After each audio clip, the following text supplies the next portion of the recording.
Probabilité et langage C. Chapitre 3. Variables aléatoires. Bonjour à tous et bienvenue dans cette vidéo sur les variables aléatoires. Dans cette vidéo, nous allons voir ce que sont les variables aléatoires, comment les définir et comment les représenter. Définition. Une variable aléatoire est une fonction qui associe à chaque résultat possible d'un événement une valeur numérique. En d'autres termes, une variable aléatoire est une fonction qui prend un nombre réel comme valeur en fonction d'un événement aléatoire. Qu'est-ce qu'on veut dire par ici? On veut dire que pour chacune des possibilités que pouvait prendre notre variable aléatoire ou notre événement, on va associer à chacune de ces possibilités un nombre réel ou un nombre ou une valeur numérique. Exemple. La valeur d'une pièce de monnaie qui tombe est une variable aléatoire. Le nombre de points obtenus en lançant un dé. La hauteur d'une personne. Le temps qu'il faut pour traverser une ville.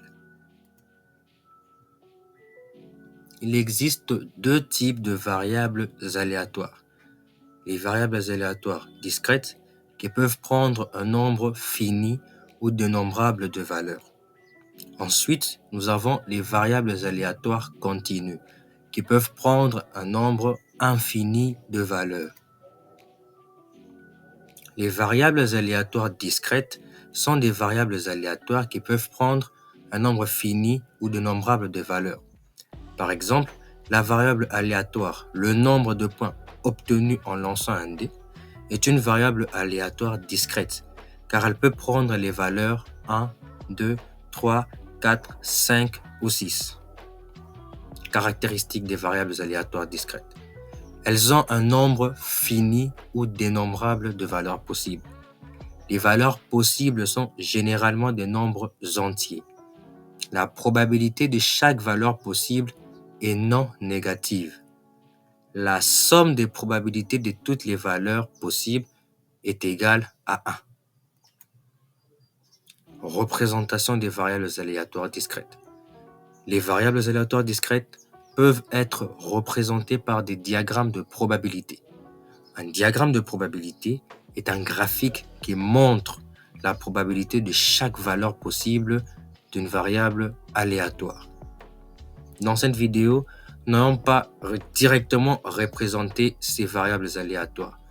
Je réserve cela pour une autre vidéo ou carrément un autre tutoriel pour la représentation des variables aléatoires, que ce soit discrètes ou continues.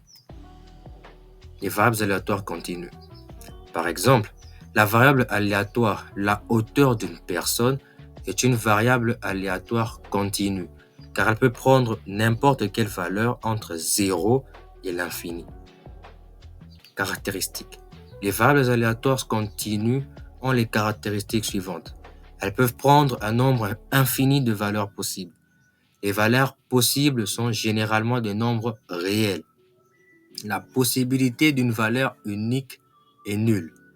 La probabilité d'un intervalle de valeurs est non négative. Les variables aléatoires continues peuvent être représentées par des fonctions de densité de probabilité. Une fonction de densité de probabilité est une fonction qui donne la probabilité d'une valeur donnée pour une variable aléatoire continue.